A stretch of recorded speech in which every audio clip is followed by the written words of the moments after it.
29th of December, before Sheffield United come to the Stadium of Light on New Year's Day. Both games against Luton Town, who've come down from the Premier League, and both games against Derby County, who've come up from League One.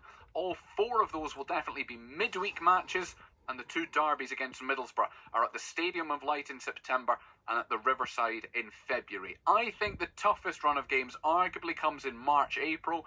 Coventry away, Millwall at home, then 2 trips in 4 days to West Brom and Norwich, the latter currently scheduled for a Tuesday night in Norfolk, before Swansea City come to Wearside. The regular season then finishes by going to Oxford United on the last Saturday in April and welcoming Queen's Park Rangers up here on the first Saturday in May. Who knows? The playoffs may follow that.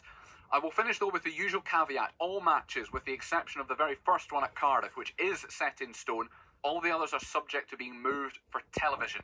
Now, there are a lot more games being moved this season when the new TV deal has now kicked in. But the EFL have committed to giving fans more notice of fixture changes. So by this time next week, we'll know about the changes up to the end of September.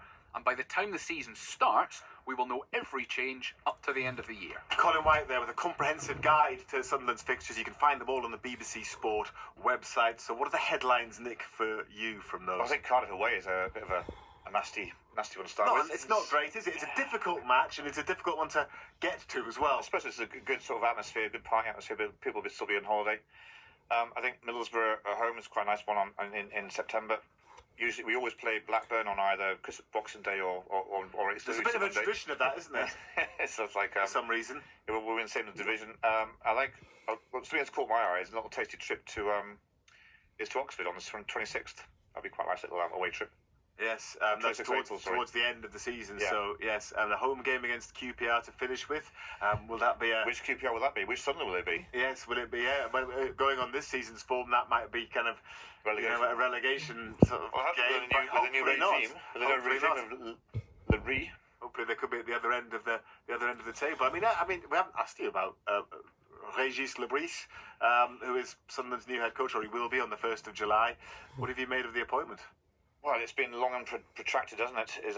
And apparently the statement they brought out about 3 weeks ago about the imminent appointment was because he wants Lebris, and because the work permits took a long time to come through, but it's not doing anything to moisten my lips, I have to say. So yeah, but again, you kind of have to give him a chance and see. You never know. You have to get up to a good start under him. And someone's put a thing together, a clip together of all his the goals scored under him, the same attacking play. So yeah, great. Yes, indeed. I mean, every coach and player can look good on YouTube, but exactly.